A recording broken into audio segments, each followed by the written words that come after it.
Ang mainit na balita ngayon ay ang pagpapatawag sa 18 mga ex-Marines na pinatawag ng NBI at sinamahan ng kanilang mga abogado at sinama pa dito sila Mike Defensor at ang kanyang asawa para sa isang investigasyon di umano ng National Bureau of Investigation alinsunod sa subpoena na kanilang in-issue. Ang tanong ng taong bayan, may basihan nga ba ang pagpapatawag na ito ng NBI at bakit pumayag ang mga marino, ang mga ex-Marines at ang kanilang mga abogado para sila ay magpunta sa NBI.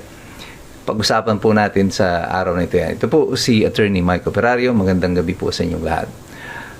Sa pagpunta po ng mga tao na ito, ng mga ex-Marines sa NBI, ang tanong ng marami, sila ba ay nagpasaklaw na dun sa jurisdiksyon ng NBI? At ano nga ba yung totoong jurisdiksyon ng NBI? May kapangyarihan nga ba sila na ipatawag ang 18 Marines para sa isang investigasyon di umano?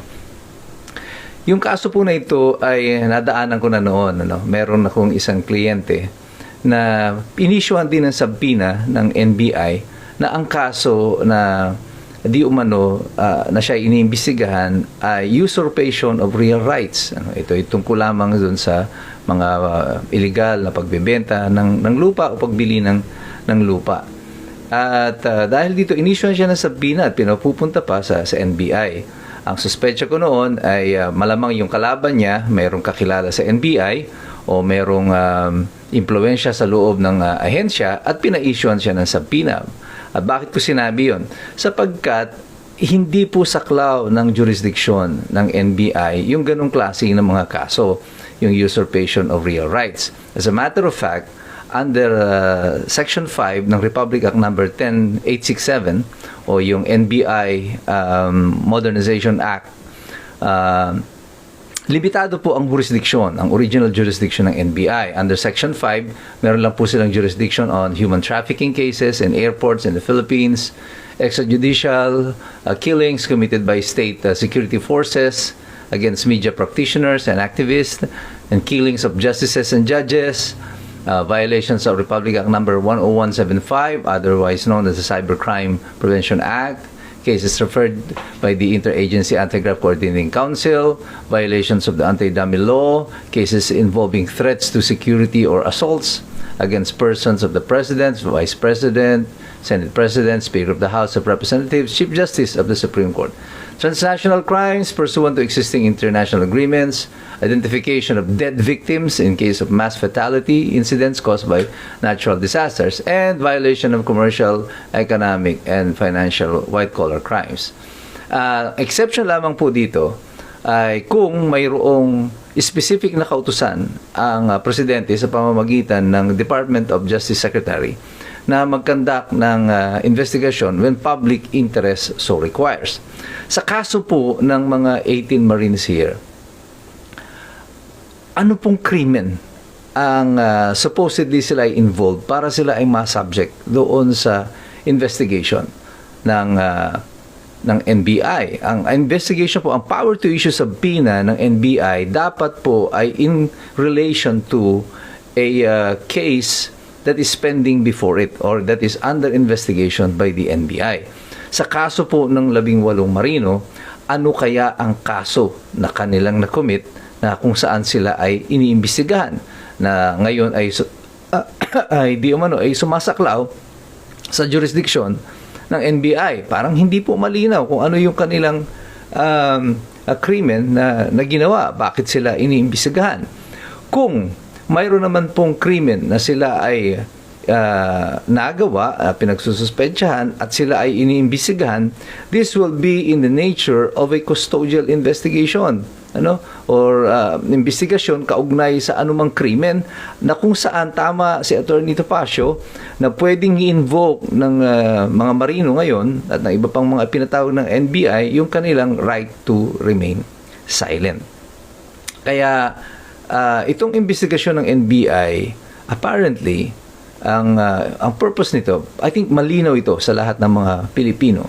Kahit na yung kumakampi kay BBM o sa administrasyon at yung mga laban sa administrasyon, lahat malinaw sa kanila na ang purpose ng investigation na ito is to harass yung mga 18 witnesses. At yung 18 witnesses na ito na nagsasabi na mayroong katiwalian na nangyari doon sa distribution o yung mga kickbacks tungkol dito sa flood control projects. At kaugnay nito, meron pang hiwalay na supposedly investigasyon ang ombudsman. At ang iimbestigahan, hindi yung aligasyon doon sa affidavits ng 18 marino. Ang iniimbestigahan, kagaya ng ginagawa ng NBI, yung mga testigo, yung mga nagsasabing may katiwalian nangyari. At dito nga po sa Pilipinas, kakaiba, no? Kung sino yung mga nagrereklamo, o sino yung mga testigo, sila yung iniimbestigahan. Ayon nga sa isang post, an old quote, kapag daw sa isang lugar ang mga nagsusumbong ng krimen ang iniimbestigahan at hindi ang mga kriminal, alam mo na yung nasa gobyerno ay siya ring mga kriminal. Sa sitwasyon po na ito, parang hindi na maitatanggi ng pamahalaan na ang kanilang ginagawa doon sa mga nagtitistigo laban kay BBM, laban sa administrasyon, ay siyang patuloy na ginigipit. Nag-umpisa ito nung magsalita si Diskaya, ang mga Diskaya, laban kay BBM. At sa administrasyon, actually, yung mga Diskaya, hindi pa nga binanggit si BBM. Ano? Nakarating pa lang sila hanggang kay Martin Romualdez. And then, boom! Nagpalit ng liderato ng Senado. Nawala na yung mga ibang mga iniimbisigahan. Naging target na yung mga Diskaya. Diniscredit na yung mga Diskaya. Yung mga contractors na wala na dun sa usapan. At si Martin Romualdez na wala na sa investigasyon ng Blue Ribbon hanggang sa kasalukuyan. Si Ping Lacson pilit na tinatago sa kanyang investigasyon yung mga dapat na managot. Wala siyang pinatawag na iba pang mga in-expose pa niya ng mga contractors. Ang naging target lang ngayon, makikita nyo, is an organized and systematic demolition of the 18 Marines mula sa NBI, Ombudsman, sa Senate Blue Ribbon Committee. Ang target nila lahat yung kredibilidad ng 18 testigo. 18 testigo na nagsasabi na mayroong katiwalian. At imbis na imbisigahan yung kanilang sinisiwalat na katiwalian, ang iniimbisigahan yung mga nagtitistigo. Obviously, para sa maraming mga tao, sa aking opinyon, at sa opinyon ng marami na nanonood, ang stratehiyang ginagawa ng pamahalaan ay ini-intimidate ang mga witnesses, pati na nga yung abogado na nagnotaryo lang ng apidabit ng mga tao na ito ay kanilang hinaharas, pinatawag di umano sa isang investigasyon to validate, pero that is already a form of harassment. Just to tell the world, all the lawyers, pati mga abogado, mga notaryo publiko, na kapag dumaan sa inyo ang isa pang kaso na kagaya nito, huwag nyo na itong nonotaryuhan. Otherwise, iimbestigahan namin kayo. Kaya ngayon, aking sinasabi sa inyo, noon pa, hanggang sa kasalukuyan, ito ang aking sinasabi. Sa aking opinyon, sa aking sapantaha, sa aking pagmamasid, ang demokrasya natin is in peril. Nasa bingid ng alanganin ang demokrasya ng ating bansa. There appears to be like a silent martial law that is declared dito sa ating bansa. Ang tanong dyan, hanggang kailan kaya mananahimik ang mamamayan? Hanggang kailan mananahimik pati ang mga sundalo, mga ordinaryong sundalo na tingin ko ay naaapi sa ganitong klase ng sitwasyon. Ang mahalaga lang po dito, tayong lahat ay nakakaalam ng kung anong estado ng batas, kung ano ang ating mga karapatan.